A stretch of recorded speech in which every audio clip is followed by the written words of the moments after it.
OPO6 Wings of the Captain just dropped, and my local game store is running a winner box challenge, so let's go try take it out with Gecko. Hey everyone, I just got to the car park and about to go inside the store, so let's go check it out.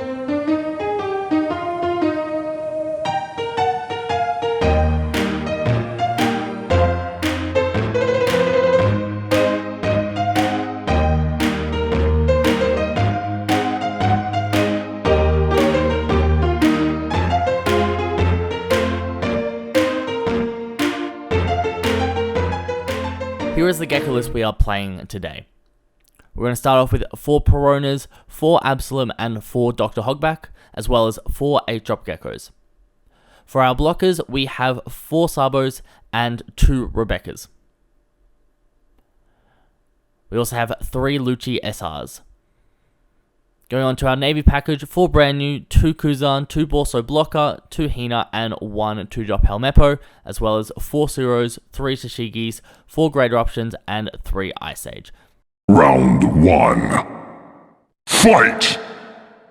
Let's talk how to beat Saka. Saka as a deck loves to remove its opponent's board, whether that's through the 7-drop Borsellino, 4-drop Lucci, or 2-drop Houndblaze. These cards combine with strong reduction effects such as the Rebecca Hina combo and Great Eruption allows for Saka to remove most of your opponent's board. This was super strong in OPO5, but in OPO6 it got a great new addition being the 8-drop Gecko Moria, which allows you to play 1-4 or less, whether this is Rebecca Hina to reduce the cost, or Lucci to KO stuff, as well as 1-2 or less, whether that's cards such as Helmeppo, which reduces your opponent's cost. So this allowed Saka to remove its opponent's board more consistently. However, as you may notice, each time you want to remove one of your opponent's cards, it can cost you 1 to 2 to maybe even 3 cards in hand. So this can leave Saka quite open to some lackluster defense. So how can Gecko Moria take advantage of this?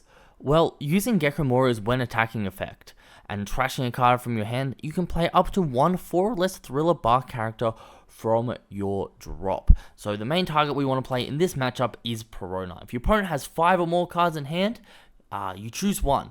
And the one we're going to choose most of the time is for your opponent to trash 1 card in hand. So when you swing with your leader, you can force your opponent as Saka to discard 1 card off Perona effect, as well as countering out of the leader swing, so they can lose up to 2 cards for an attack, as well as you developing a body, which normally they'll have to lose another card to remove, or you swing with it next turn, which forces them to lose another card. So Gecko can amass quite a big hand advantage in this matchup, especially in the early and mid game. But not only this, Gecko Moria is also a black deck, so of course it can play the 8-drop Gecko Moria itself and do a lot of similar things that Saka can do. Obviously not to the same extent, but with that early advantage you get, you can use Gecko Moria to play Perona or play some other cards such as Hogback or Brand New, just to gain more cards back into your hand that it can be quite hard for Sakazuki to overcome this massive hand advantage that you get in the game. Anyway, let's go see how we did in the match. Alright, round 1 is just over. I had a super close game against Saka. It came down to me getting a 2k off life for my last life. I knew it was my only out, so I had to play to it. But super close game. Round 2 against something. I think it's Katak. Is it Katak? It's Katak. Round 2 against Katak. So we'll see how it goes. Round 2. Fight! So, how do we beat Katakuri? Katakuri is one of the best yellow leaders, being able to manipulate his life with his when attacking effect. Katakuri has a bunch of great boss monsters, including 10-drop Big Mum, which gains them a life and crits one of yours, as well as 7 Mum, which allows you to choose whether you crit a life or your opponent gains a life.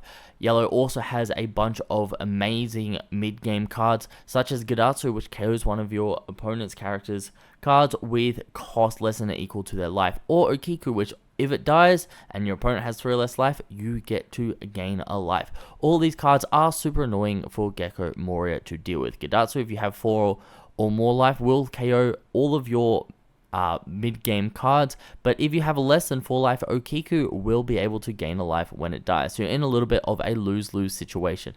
Coming into the late game, 10 Mum will crit away any life that you do not have, as well as 7 Mum always puts you in a tough choice whether to crit one of your own life or let your opponent gain a life. Most of the time, you want to let your opponent gain a life, and in terms of Okiku versus Gadatsu, if you have a Borsalino or a Sabo in hand, you want to stay above 4.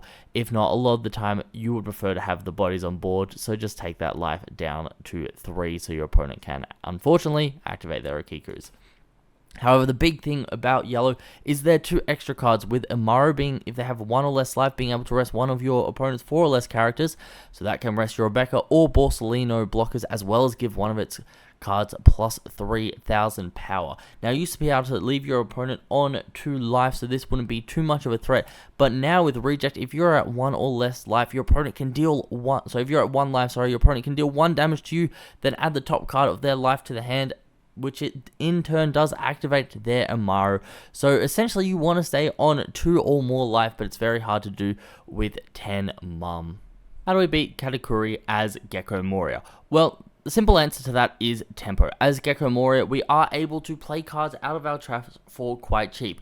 So in reality, we have a very similar game plan as we do against Sakazuki. We want to play out our Peronas early to trash cards from our opponent's hand so they have a smaller hand.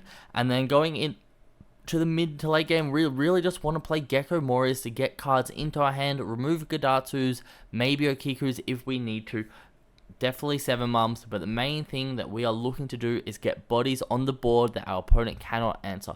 The more swings we get, the harder it is for Katakuri to be able to kill us. Now, the important thing is we want to stay at 2 or more life. So essentially, you want to, when they play 7 mum, you want to give them a life. The turn that they play 10 mum, ideally you're on 3 life, so it puts you down to 2 life. I know that sometimes it can be a bit hard, so it is a bit hard to get around at some point. If we cannot do that, then the turn after they play 10 mum, we want to be filling our boards with Sabos, as they are blockers that our opponent cannot interact with. So that is what we want to do in the late game, but the main thing is tempo. We want to get bodies on the board as early as possible and keep them alive. Alright, end of round 2, was able to get the win. It was a super close game against Katakuri. I was able to have 2 2Ks in hand to counter out at the end of the game, so super close game, but was able to keep my Gecko alive and then kill him on the clock back. If there was any Sanjis or Beiges in life, it would have been really hard for me to be able to pull that one out, but was able to get there. On to Round 3. Fight! So, how do we win the Gecko Moria mirror? Mirrors in general are either going to be super luck based or they're going to be super skill based. Gecko is one of those which is in the middle. So Gecko mirrors can be very luck based if one person sees 2 drops in the bin or 8 drop Gecko Morias. So basically, if one gets 8 drop value from 8 drop Gecko Moria and the other doesn't, they're going to be in a large advantage. But if both players see 1 to 2 Morias, as well as both players seeing the correct cards to play out of trash, it will be a relatively skill based matchup. Now, unlike the rest of the matchups where we want to play Perona super early to apply pressure, that's not always the case in the Gecko mirrors. In the Gecko mirrors, we want to be playing cards such as Absalom to KO one of our opponent's cost 2 or less. Most of the time, this will be a 4 or less in conjunction with Great Eruption to just be able to control the board a little bit better. And obviously, 8-drop Gecko Moria is still going to be one of those cards that just gains you a lot of value throughout the game. So, going second, playing this on curve to just draw 2 cards essentially with Hogback and Brand New is going to generally put you in a pretty controlling position. But at the same time, if you don't see Gecko Moria or don't see the 2 drops, it can be quite a rough matchup. Alright, end of round 3, lost to a Gecko Mirror. It was really rough. Wasn't able to see any Helmeppos, Brand News, or Suros in drop, so my 8-drop Gecko couldn't play anything, so I was just behind. It's really rough. 2-1 now, hopefully we can go X1. I don't think there's much prizing for X1. Don't get the box, but we're still playing. We're seeing how good we can get, so keep going. Round 4. Fight! Alright, end of round, played against Saka, was able to get that one. I played the first Gecko. They didn't have a Gecko to respond, because they didn't have like a 2-drop in bin. Still answered it. They still answered, still killed the Gecko, but I just played another Gecko and they didn't have a board, so the game was kind of over at that point. Yeah. So kind of rough for them, but it's Gecko luck format, I guess. Whoever can see the Gecko plus the cards that they need to drop just has a big advantage. So is what it is. But we're going into round 5 because there is still 2 undefeated. The pair down 1. So we'll see how we go after round 5. See if I can go X1 and still top 3. Round 5. Fight!